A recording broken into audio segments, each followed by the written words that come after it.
Hallelujah.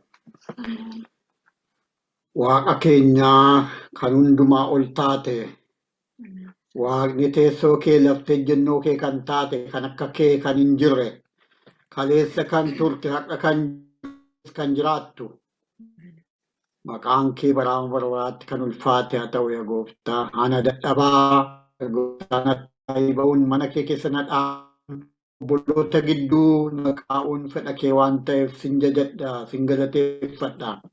Gooftaa Yesuus Kiristoos akka dinqiitti fannoo irratti fayyisuuf, obboloota koo fayyisuuf, nuun abbaadhaa booji'uuf, nu ofitti nu booji'uuf yaa Gooftaa karaatti deemte hundumaa yaa Gooftaa hin dinqisiifanna yaa Gooftaa nu ettee waati taate hundumaa hin dinqisiifanna. Har'as immoo dubbiin fannoo kee nutti dubbatu. Dubbiin fayyisuu kee nutti dubbatu yaa Gooftaa. Nutti dubbadhu obboloota kootti dubbadhu. Sagaleen kee inni qara lamaa sun dhufee anaan atuqu natti dubbatu. Obboloota kootti dubbatu. Nu eebbisi yaa Gooftaa. Anaan maayinatti bahi dadhabaa nama wayitti hin galle yaa Gooftaa. Fuulduree kee qulqulleessi na dhaabi. Nama meeshaa ta'e na godhadhu. Arraba koo eegi darbaa akkan dubbanne. Kan obboloota ijaaru dubbachuu kan danda'u yaa Gooftaa. Waan jedhamu hundumaa keessatti ati duwwaan akka mul'attu yaa Gooftaa. Han akkan gadi jedhu, fooniif dhiigni akka gad jedhu ati duwwaan Gooftaan gidduu keenya humna keetiin, hafuura keetiin akka deddeebitu. Durattan sagantaa kana dhiyeessa. Sagantaa kana irratti sagantaa kan baafate maqaa Yesuus Kiristoosiin diinni kan rukutame qilee kan bu'e ta'u. Neetwoorkii jiru hafuurri qulqulluun kontooliyaa godhu. Ati nutti dubbadhu. Ati nu jajjabeessi. Akka sagantaa keenya linnetti akkasumaan akka hin baane warra hojjetamanii ba'anii warra sitti dubbatte akka taanu nu qarqaari. Naanna qarqaari obboloota koo qarqaari. Nu eebbisi iddoo jirrutti yaa Gooftaa. Yoo ati eebbisi yoo ati nuti dubbatte yoo ati jette sirraa dhufee ulfina keetiif haa ta'u. Haalleluuyaa. Maqaa Yesuus Kiristoosiin. Ameen. Ameen. Haalleluuyaa. Maqaan Waaqa ulfaatu.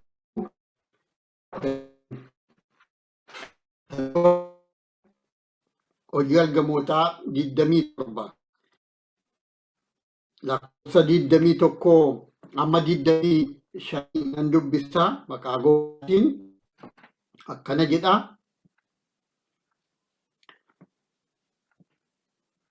Namoonni yeroo dheeraaf nyaata lagannaan Phaawulos ka'ee isaan gidduu dhaabbatee jaranan rakkinniif badiisni kana oolchuudhaaf dubbiin koo dhaga'uun qarqees ka'uu dhiisuun hin ta'a ture. Amma garuu isinii nan gorsaa jabaadhaa markabicha malee isin keessaa lubbuun namaa tokko iyyuu hin badu. Waaqayyo koo isa ani kan isaa ta'e hojjedhuuf biraa ergamaan edaal kan na bira dhufee hin sodaatin yaa Phaawulos mootii warra Roomaa dura dhaabbachuuf jirta. Kunoo Waaqayyo ayyaana isaatiin namoota warra si duukaa jiran hundumaa du'a keessaa akka oolan hin godhaa naan jedhe. Kanaafis jabaadhaa yaa jarana. Akkuma ergamaan anatti himame akka inni ta'us Waaqayyoon nan amanadha jedhee maqaan isaa kan ulfaatu haa ta'u. Waaqayyoo Phaawulos duukaa akka ture torban darbe waliin hirmaannee turre. Har'a yaada sagalee Waaqayyoo isiniif hiruu iddoo kana taa'ee isinii wajjin hirmaachuuf kanan bare tarii sa'aatii 2 sa'aatii 3 dura obboleessa keenya sagalee waaqayyoo nuuf fiduuf jirutu ngilaa dhukkubsatee sagantaa kana isatu silaa nu barsiisa. Garuu kan barsiisu hafuura qulqulluudha. Kan nama gargaaru hafuura qulqulluudha. Kanaafan yaada torban darbe isinii wajjin hirmaadhe yaada sana wajjin waan deemu gabaabaasaa isiniif hiruu fedhe yeroo isa fetti yeroo kadhataa hin godhannaa. Garuu yeroo darbe yeroo dheeraan dubbadhe anumtuu of taajjabee sa'aatii tokkoof wayii caalaan dubbadhe namni dhaabinaan jedhe sin jiruu numanti fufee haasa'ee har'a garuu akka kana miti. Har'a immoo maaliif xinneesse namichi kun maalii yeroo darbe amma sana dubbachaa namni ture isumatiyyuu amma kana immoo gabaabduu dubbataa akka hin jenne sagalee waaqayyoo har'as isuma sana.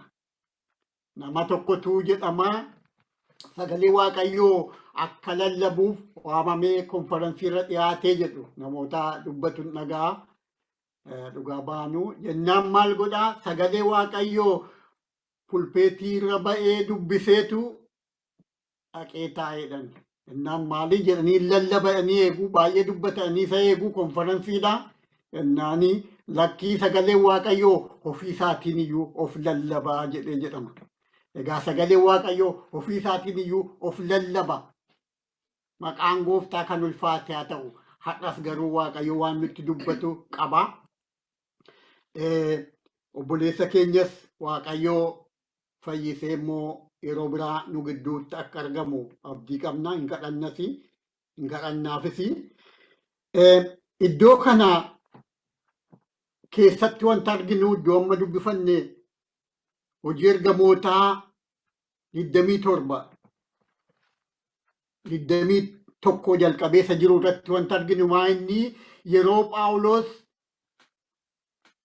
ari'atamuunis ittuma baay'atee hiyyatee gara Roomaa mootii bira deemuuf hiyyannoo isaa itti fufee deemaa jirudha. Markabaan deemaa jira. Obboloota koo yeroo darbe yeroo dubbifannu Phaawulos rakkina isarra ga'e. Rakkina isaa keessatti garuu karaa waaqayyoo akka ta'e karaa inni deemaa jiru iddoo hundattuu ari'atamuun hojii waaqayyoo babal'isuu keessatti wangeela iddoo tokko iddoo tokko geessuu keessatti roolii inni taphachaa jiru haala inni itti deemaa jiru dubbanne. Ammas isuma itti fufa. Isa dhumaa jira gidduu lamman kana yeroo sana 17 amma 17 boqonnaa walii dubbisnee turre keessa darbinee amma 27 kana ga'uttis kan saayisuma mana hidhaa ture hin hiikamee gara Roomaatti hiyyatee mootii Roomaa egaa Qeesaar isa dhumaati laftii bira dhaabbatanii yeroo sana biyya lafaarraa mootummaan Roomaa jabaa ta'eef biyya Israa'elis isaantu qabatee jira. Biyya lafaa iddoo baay'ee jaa qabataniiranuu fi isaan biratti iyyachuu deeme. Garuu waaqayyo achinaa dhaqxa mootii dura dhaabbachuu qabda jedheef ergaa karaa ittiin deemuudha waaqayyo qopheesse jedhee yaada. Akkuma kanaan dura dubbachaa turre ergaa baatee akka mootii bira deemuuf waaqayyo isa erge. Ergaadha fudhatee deemaa jira. Maqaan isaa haa ulfaatu. Amma maaltu ta'a? Akkuma yeroo biraa argine rakkinni isatti dhufa. Phaawulos yeroo baay'ee dubbisaa keessa kan na dinqu jireenya lallaba isaa deemsa isaa keessatti beeluudhaaf beelomnee du'aaf yeroo meeqa taanee jedha hin dubbata. Maal akka keessa darbe na dinqana. Garuu hulee hojii isaa godhate waaqayyo. Humnas hin kenneefi hubannaas hin kenneefi kana hunda keessa deemu tunamaatii dhaabbateetu akkuma yeroo darbe illee isiniin jedhaa ture. Otoo namaatii kadhaa labseetu seexanni na duukaa bu'aa jirti. Kunoo mana hidhaa na gashite achii na baaste akka kanan ta'e ammas na duukaa jirti jedhata. Garuu inni kan inni jedhu mootii Roomaa bira dhaabbachuu qabda jedhameera. Kana beeka. Maqaan gooftaa kan ulfaate haa ta'u obboloota koo dadhabbii keessa, ari'amuu keessa, dhiphina keessa, dhukkuba keessa, reebamuu keessa Waaqayyoon tajaajiluuf murtaa'effatanii deemuun maal akka inni fakkaatu argitu kana keessatti. Egaa sababiin ari'amuu isaa kun maali? Akkuma kanaan dura ilaalle maali yoo jenne ilaalle inni guddaan isaa akkuma torban darbe illee isinii dubbise inni guddaan isaa hinaaffaadha. Hinaaffaa. Hinaaffaadhaan duukaa bu'ani. Eenyu warra Yihuudootaa. Hinaaffaadhaan Phaawulosin ari'an. Sagalee Waaqayyoo keessaa iddoonuma yeroo darbe dubbifne yoo deebisee dubbise waan akka isaan hinaaffaan isa duukaa jiranu argitu. Hinaafaniitu isa ari'ani. Hinaafaniitu warra amootti kaasanii isa duukaa deeman. Hinaafaniitu lafa ni dhaqu yeroo hundumaa duukaa deemani. Maali? Isaanoo obboloota akka sagalee Waaqayyootti Phaawulos saba Waaqayyoo keessaa dhufe.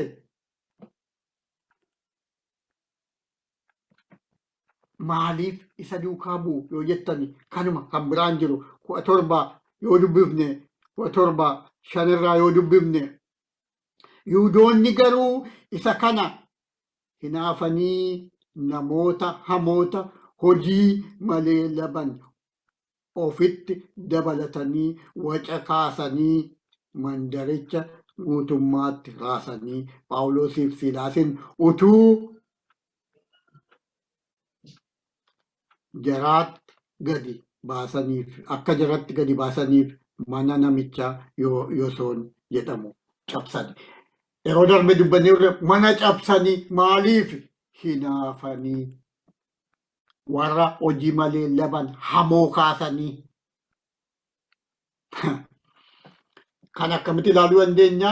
Akka namni Waaqayyoo tokko mana Waaqayyoo keessa jiru tokko mana qulqullummaa keessa warra waaqeffatan jarri kun yoo jennee yaannu namoonni mana Waaqayyoo keessaa namoota hojii malee laban hojii isaan barbaachisaa namatti horii kaffalanii fi hojiin qaban waan ta'eef nama duukaa bu'an yaaduu dandeessu. Nama tajaajilaa tokko hafuuraan ka'ee mana Waaqayyoo ijaaruuf deemu tokko nama hamaa hojii malee labu tokko itti kaastanii waan isin irraa barbaaduu qaba. Itti kennitanii deemsuuf too ta'e hinaaffaan kun maa inni? Hinaaffaa hafuuraati moo hinaaffaa fooniiti? Kana ilaaluu dandeessu. Jarri kun dhuguma Waaqayyoof hinaafanii? Phaawulos warra hinaafee adeemaa ture, warra obboloota ari'aa ture keessa ture. Garuu Phaawulos Waaqayyoof jedhee akka hinaafe argitu. Eegga geeddaramee booddee ani yeroo baay'ee kan na dinqu. Eegga lubbuunsaa geeddaramtee booddee eegga Kiristoos isa dhugaa argee booda Phaawulos fooniif dhiigaan hin mari'annedha. Egaa hinaaffaan itti ka'e. Hinaafuudhaan yaa obboloota koo Waaqayyoon waa qarqaaru nu keessa hafuudhu.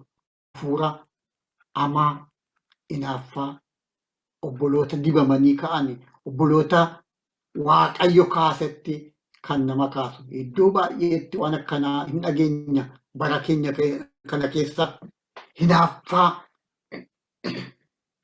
yookaan gurmuu uumanii nama biraatti waammatanii akkuma jarri kun godhanii obboloota mana Waaqayyoo keessaa duukaa bu'anii ari'u. Kun akka ta'u yeroo baay'ee dhageenya. Waaqayyo nu gargaaru biyya keenya keessa wanta akkanaa akka jiru oduu dhageenya. Iddoo baay'eetti hin ta'a kun. Maaliif yoo jettani hafuura hin taanetu hafuura Waaqayyoon ulfinan kenninetu isaan duukaa deema. Iddoo booddee hin dubbifannaa tokko akkamitti hafuurri hinaafaa hafuurri hinaafu nama keessa galee nama inaafsisu. Hafuura akka jiru kaawuntii hergaa kana deemsisu akka jiru. Egaa namoonni hinaafuu duwwaa miti. Amma warra immoo hin nageenya biyyaa. Warra akka kaan akka Phaawulos kana dibamanii namoota fayyisanu naafa kaasanu hin waaqeffatu. Hin waaqeffatu. Phaawulos faarra kun ga'eera sagalee Waaqayyoo keessatti yoo ilaallu. Phaawulos faanii isaanii namoota isaan waaqeffatu. Hiyyanii dubbatanii Phaawulos faanii lakkii nuti waaqa miti nama jedhanii hiyyanii. Obboloota koo yookaan maal dhageenya namoota kaasanii maqaa guddaa kennanii fi maqaa Kiristoosiif malu isaanitti fe'anii namoota isaan jaju dhageenya. Yookaan akka kana duukaa bu'anii balleessu yookaan immoo waaqa godhatu. Phaawulos faan lachuu arganiiru. Phaawulos faan warra nama waaqeffatu arganiiru. Isiniin dubbisaa lakkoofsa boqonnaa 14 jalqabeessa jiru ilaaluu dandeenya. Hin beekna iddoo beennuudha garuu nan dubbisaa. Iddootti Phaawulos faan hari'amuu duwwaatu hin ta'in waaqeffamuun maal akka ta'e immoo argan. Namni baafate utuu nu dubbise 8 amma 15tti gaariidha. Ani duwwaa qodan dubbadhu. Boqonnaa 14 8 amma 15 yoo dubbifame. Hojii ergamootaati mini?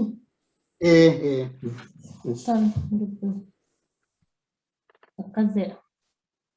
Mandara Listiraa keessaa namni naafti tokko ture. Namichi kun miilli isaa lawwaasaa waan tureef dhalachuu isaatii jalqabee takkaa hin adeemne. Inni achi ciisee waan Phaawulos jedhu dhaggeeffachaa ture. Yommus Phaawulos ija isaa keessa ilaalee fayyifamuudhaaf amantii akka inni qabu arge. Achumaanis sagalee guddaadhaan ka'ii qajeeli miilla keetiin dhaabadhu jedheen. Namichi utaalee ka'ee asiif achi adeeme. Namoonni baay'atanii achi turan waan Phaawulos hojjete yommuu argan sagalee isaanii ol fudhatanii afaan Liqaa'ooniyaatiin waaqayyooliin namoota fakkaatanii gara keenyatti gadi bu'aniiru jedhanii dubbatan. Baarnaabaasiin Ze'oos jedhan. Phaawulosiin immoo kan dubbate isa waan tureef akka ergamaa waaqayyoolii isaaniitti Hermees jedhanii moggaasan. Lubni galma Ze'oos isa mandaricha duubaa keessaa hojjetu tuntunootaa fi daraaraa baatee dhama'ee gara kellaa mandarichaatti fide. Lubichi jara achi turanii wajjin ergamoota sanaaf aarsaa dhiyeessuu barbaade. Ergamoonni sun Baarnaabaasiif Phaawulos waa'ee kanaa yommuu dhaga'an wayyaa isaanii tarsaasanii fiigichaan tuuta jara sanaa keessa lixanii itti iyyan. Jara nana inni isin hojjettan kun maalii? Nuyi waaqayyoolii miti akkuma keessan nama wanta waa'ee hin baafne waaqessuutti gara waaqayyoo isa jiraataatti akka deebitaniif dubbii gammachiisaa isinitti hin himna. Waaqayyo inni jiraataan waaqichaa fi laficha galaanicha isaan kana keessaa kan jiraatan hundumaas uumeera. Ameen. Ameen. Waaqayyo si haa eebbisu obboleettii koo. Ameen. Egaa Phaawulos faa amman kanaan dura yeroo dubbannu walii wajjin hirmaannu ari'amuu isaanii argitu asitti immoo waaqeffamu jechuudha. Lachuutu jira. Namoonni nama waaqeffachuu amma ga'anutti ga'u. Garuu Phaawulos fa'aa hafuura isaan keessa yeroo na dinqa. Maal jedhu asitti Waaqayyoon jedhu kireediitiin isaa kan keenya miti. Nama sana kan fayyise nuyi miti. Kan waaqeffamuu qabu kan sin jajuu qabda nuyi isa. Nuun miti isa lafaaf waaqa uume isa hundumaa danda'u jedhanii isatti dabarsu. Obboloota koo hafuura akkanaa Waaqayyoon nuuf haa kennu. Ameen. Hafuura Waaqayyoon iddoo hin buune Waaqayyo isa hundaa danda'u isa jajuu danda'u Waaqayyoon biratti namni meeshaa ta'ee Waaqayyo isa dibee hojjeta malee waan tokko kan taane Phaawulos faan eenyuun iyyuu akka hin taane Waaqayyo wajjin hin jiru hafuurri Waaqayyo wajjin hin jiru taanaan akkuma nama warra kaanii ta'uu isaanii isa kana beeku Phaawulos faan isa waaqaaf lafa uume isa dinqisiisaa hundumaa danda'u isa malee nuti hin dandeenyu isa waaqeffadhaa. Waaqolii isaanii warra hin baafne maqaa Phaawulos fa'itti dibuu isaaniitu nama gaddisiisa. Waaqolii isaanii warra waa tokko isaanii hin goone maqaa Phaawulos ergamaa Waaqayyoo isa kaasetti maqaa moggaasu. Akkuma kana waan ta'u natti fakkaata yeroon yaadu yeroo baay'ee oduu ala dhageenyu. Namoonni oduu hin sodaatin waa dubbatu. Phaawulos faan tuuntunnoo sana maal dhiyaatee sana odoo hin fudhatu ta'ee maaltu ta'a laata? Har'a seenaa biraa dubbifna ta'a. Achumatti dhaabbata kan Phaawulos fa'aa achiin darbu jechuudha. Akkuma warra kaan namoota waaqa jedhee namicha of tuule Waaqayyoo raammoo isaa rukute rukutamu ta'a hin beeku. Waaqayyo garuu hafuura Waaqayyoon duratti gad jedhu isaan keessa kaa'e. Yeroo biraas dubbadheera ta'a inuma na naasisa inuma na dhiba qalbii koo na tuqa. Ana jedhaa kan dhokate hin jiru jedhee yuutuubiirra nama kaa'uun arge. Raajii ta'uu isaati gaa. Raajiin sun garuu eenyuun akka ta'e itti mul'anne. Raajiin raajotaa gubbaa jira. Isa biraa yoo dhufe hinni waa shandaa godhee maayetti ba'e duwwaadha namni kan dubbachuu danda'u. Obboloota koo Waaqayyo nu haa gargaaru. Waaqayyo maqaan isaa kan ulfaate haa ta'u. Waaqayyo nu gidduu jiru obboloota koo Waaqayyo waaqa eenyu ta'e hafuura nu dhiyeessisu hafuura qulqulluu nuun nu ceepha'u nu qajeelchu waan qabnuuf Waaqayyo hin jedhadha nan galateeffadha obboloota koo.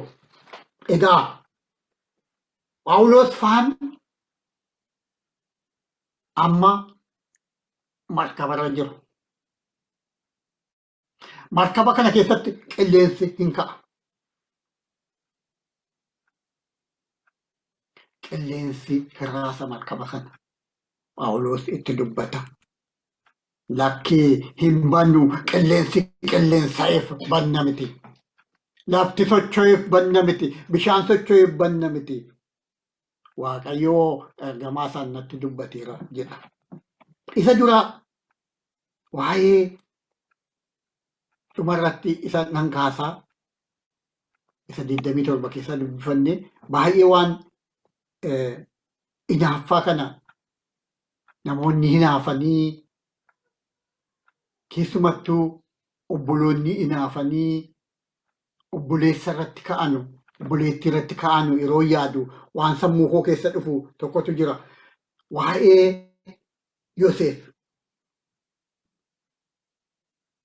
Waa'ee Yoosef uumamaa 37 keessa in argina.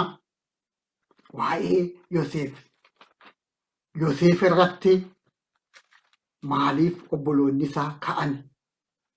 Maaliif laata? Sababni isaa maali? Maal balleesseetu Yoosef 37 yoo dubbifnu 5 irratti akkas jedha. 4 fi 5 dubbisa. Uumama 37. Obboloonni isaa garuu akka abbaan isaanii obboleessa isa hundumaa caalaatti isa jaallate. Obboloota isaa hundumaa caalaatti isa jaallate. Yommuu arganii isaan hin jibbanii nagaas isatti dubbachuu hin dandeenye. Yoosef abjoote obboloota isaatti yommuu hime ittumaa caalchisanii isa jibban. Sila Yihuudoonni akkaataatti hinaafanii duukaa bu'anii argina Phaawulosiin. Maaliif Phaawulos faanii Waaqayyoon lallabu? Isaan sunis waa'ee Waaqayyoo dubbatu. Warri Yihuudootaas amantii biraatu dhufe. Phaawulos faan nama irraa deebisa. Kan biraa jira natti fakkaatu. Nama nurraa deebisa Phaawulos. Kunoo amantii biraa dhufe. Iddoo guddaa isaan qabanu saba biratti, nama biratti iddoon sun hin dhabama. Obboloota koo akka malee hubataniiru. Asittis abbaatu jaallate. Obboloota maaltu dhibe? Waan sin jechisiisu qaba. Abbaan isa jaallate mucaa kana. Yeroo tokko obboloonni warree keenya ijoollee yeroo ijoollee wal dhalatte isa tokko xinnoo keessumattuu isa dhumaa akka tokko yeroo sosisan yeroo arginu waanuma nu jaallachuu dhiisanii isaan sana duwwaa caalaa jaallatan nutti fakkaata. Yeroo akkas yaadnu ijoollee taanee nan yaadadha. Isaan atteenshinii guddaa yoo ijoollee tokko kennannu warra guddoonis akkuma ijoolleetti yaannuu fi akkuma warra xinnoo sanatti nu qabu jennee isaan caalaa jaallatanii laatanii yaanna. Tarii kuni ta'uu danda'a. Garuu amma kana jibbanii haasofsiisuu dhowwu namoonni maal jedhu isa isaanii nagaa itti dubbachuu dhiisan jedhan kana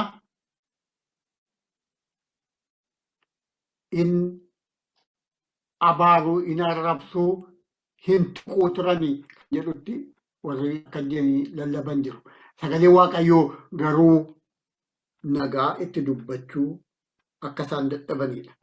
Kan jedhu nagaa itti dubbachuu. Yoosef yoo deebisu isaan kan biraa deebisu jechuudha. Yoo fudhannee ilaalle Daawitin obbolaansaa gaafanni Filisxeemicha isaan saba Israa'el tuttuqaa ture sana dhaqee gaafa obboloota isaa ilaaluu dhaqu gaafa abbaan ergu achi warri turani warri guguddaani akkaataatti Daawitin ceephaanii sagalee Waaqayyoo keessaa dubbisa. Maaliif Daawit Waaqayyoo isa fileera otoo obboloonni hangafni jiranuu. Asittis kan Yoosef kana fakkaata obboloota koo. Har'a namni quxisuu ta'e mana Waaqayyoo keessatti namni ekspiriyaansii warri biyya lafaa ilaalanu hin qabne yoo Waaqayyo dibee kaase yoo Waaqayyo yoo abbaan caalaa koo isa jaallate akkamitti ilaalalaata obboloota koo.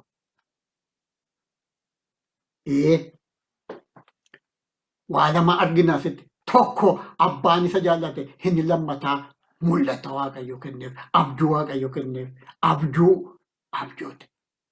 Waaqayyo kana naa godhe akka jedhanii dubbatan jechuudha. Abjuu isaa hime obboloota. Ittuu caalchisanii jibbanii. Ittuu caalchisanii jibbanii. Maaliif Waaqayyo isaaf abjoochise isaaf abjuu kenne isa boriitti dubbate. Tarii Yoosefiif waan baay'een hin galu ta'a. Garuu hafuura Yoosef irra jirutu na dinqa.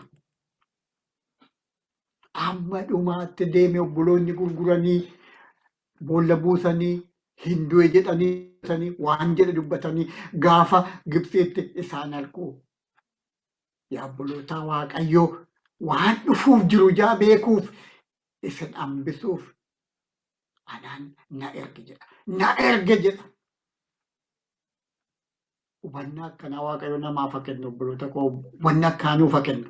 Obboloonni na miidhani yookaan sanas ta'e ani baay'ee na dinqa yeroo darbe torban darbes jedhaan ture obboloota koo irra deddeebi'ee kan ta'e malee kompleenii jireenya Phaawulos keessatti hin argan. Kun sana ta'e obboloonni irratti ka'anii sun kana ta'e hin argitan. Straight forward sagalee Waaqayyoo baatee duwwaa deemuudha. Haala iddoo tokko ari'an iddoo biraatti Waaqayyoon lallaba. Tarii tokkoon keenya lallabuuf waa'ee Waaqayyoo dubbachuun nutti ulfaata. Hin hidhamna ta'a. Maaliif isa madoomnu, isa namni nutti cobu, isa ari'amnu, isa rakkannu, isa beelofnu, isa yaadna ta'a. Anoo nama Waaqayyooti, anoo lallabaa Waaqayyooti, anoo tajaajila Waaqayyooti, anoo faarfataa Waaqayyooti. Kun maaliif narra ga'a jenna ta'a. Al tokko obboleettii tokkotu akkas naan jedha. Ani Waaqayyoo nama isaa akkas godhadhee yaadu waan tokkotu irra geenyaan akkas godhadhee yaadu. Waaqayyoo hin jaallata. Ijoollee isaa hin jaallata. Ijoollee isaanii eega hidheetan jette. Yeroo dheeraa wajjin haasofne garuu amma hin danda'u. Amma sagalee Waaqayyoo naa galle dubbachuu yaade. Maaliif ani akka isaatti akka yaadnanti dubbadhe. Waaqayyoo Phaawulosiin caalaa ana jaallatee anaaf wanti biyya lafaa naa tole jedhee yoo yaada ta'e waan irraa kaadhe qabadhee yaada. Phaawulos mana Waaqayyoo keessatti iddoo guddaa qaba. Yaa obboloota koo karaa irra darbinu hundumaa keessatti Waaqayyo Waaqa. Yoosef karaan irra darbe yoo ilaaltani waan Waaqayyo duukaa jiru waan dhuguma jaallatame fakkaatu garuu Waaqayyo isaa wajjin akka jiru beekaa ture. Yeroo inni boolla bu'e Waaqayyo wajjin akka ture. Yeroo inni boolla baay'ee gurgurame Waaqayyo akka wajjin ture. Yoosef beekaa ture. Waaqayyo nu haa gargaaru hubannoo akkanaa nuuf haa kennu obboloota koo. Anaan na haa gargaaru isiniin haa gargaaru. Ogummaa mana Waaqayyoo keessa ittiin deddeebinu Waaqayyoo nuuf haa kennu. Yeroon waa'ee mana Waaqayyoo keessa yeroo deddeebinu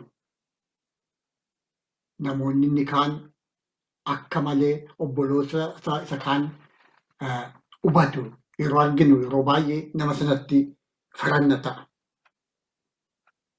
Nama sanatti tarii maaliif kana godha? Maaliif inni nama Waaqayyoo miti? Maaliif sun ta'a jenna ta'a? Namatti faranna ta'a. Garuu sagalee Waaqayyoo maaliif akka obboloonni sun irraa kaatan yeroo dubbatu yeroo yaadu mana Waaqayyoo keessa diinni hafuura biraa qabatee dhufu hin jiraa laata? Waan san akkas ta'antu jiraa laata? Waaniif akka isaan akkana ta'antu jiraa laata? Nan yaada.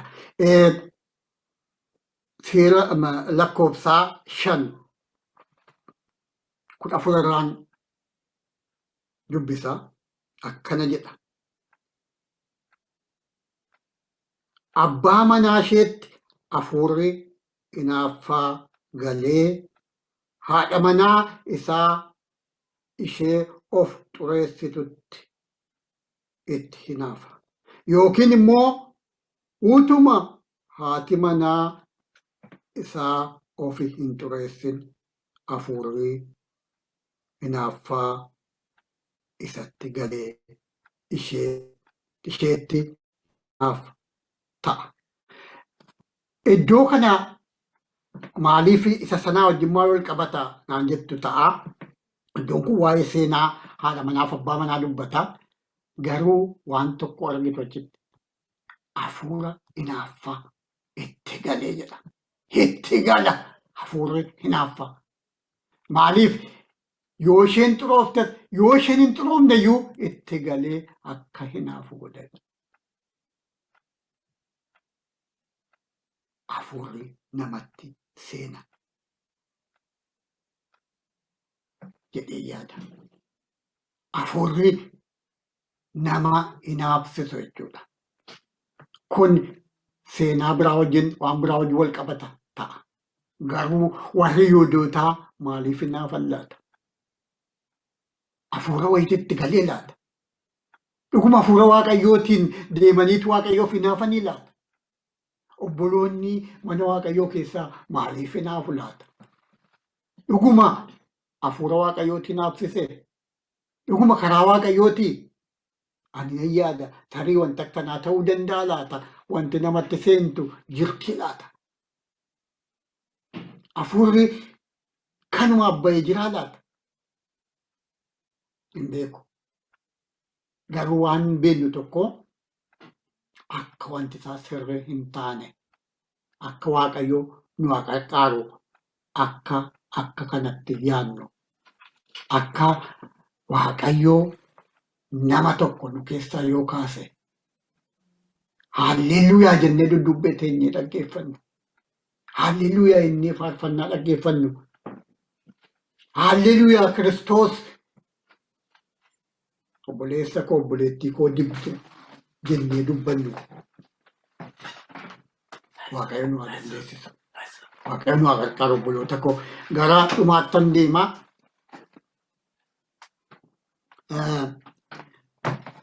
Hojii ergamootaa 27 keessaa isa sila dubbifne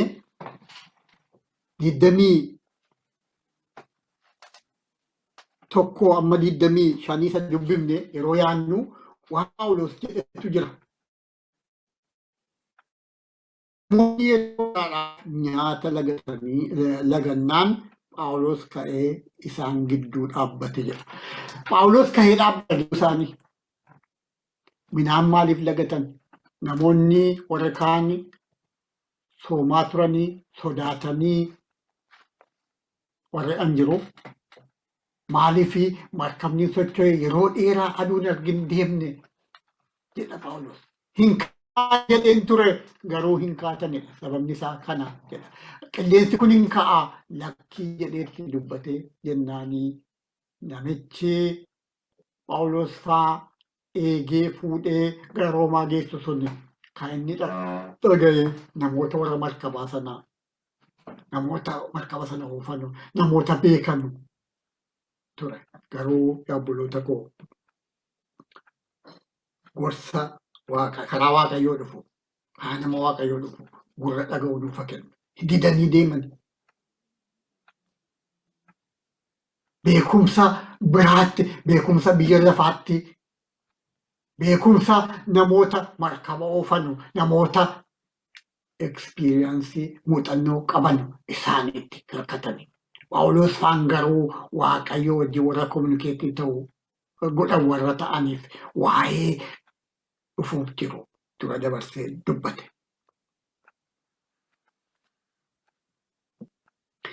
Jara nanaa rakkinaaf badiisa kana oolchuudhaaf dubbii koo dhaga'uun qarxeesii ka'uu dhiisuun hin ta'a ture. Otoo dhageessanitu ta'ee kun hunduu hin ta'u.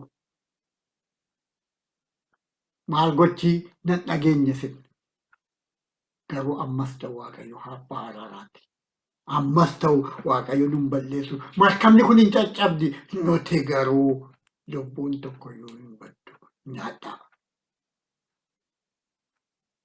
Waaqayyo na dhagayeera. Nyaadhaa. Waaqayyo nun balleessu. Hin soomina yookaan immoo sodaattanii nyaata malee hin taa'inaa. Waaqayyo ergamaa isaa ergee na bira dhaabe. Natti dubbatee dalkan. Jedha Phaawulos.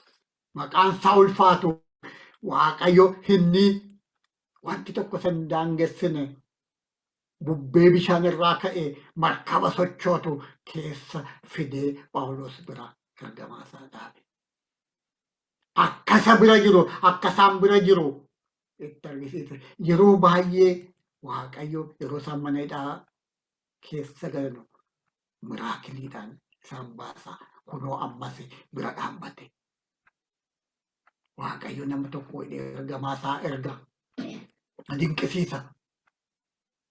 Hafuurri Phaawulos fa'aa keessa jiru amanee immoo fudhachuusaa. Iddoo sana dhaabbatee ergamaa alatti dubbattu rakkina keessa dhaabbatee nu baasa Waaqayyo. Sichuweeshinii jiru bishaan socho'u ilaalu. Waaqayyo too nu bira jira. Inni dubbate sun immoo hin godha. Nama jedhu hafuura akkanaa nama dinqa Waaqayyo nuunis nu gargaaru akka kanatti akka yaadnu. Kanaafis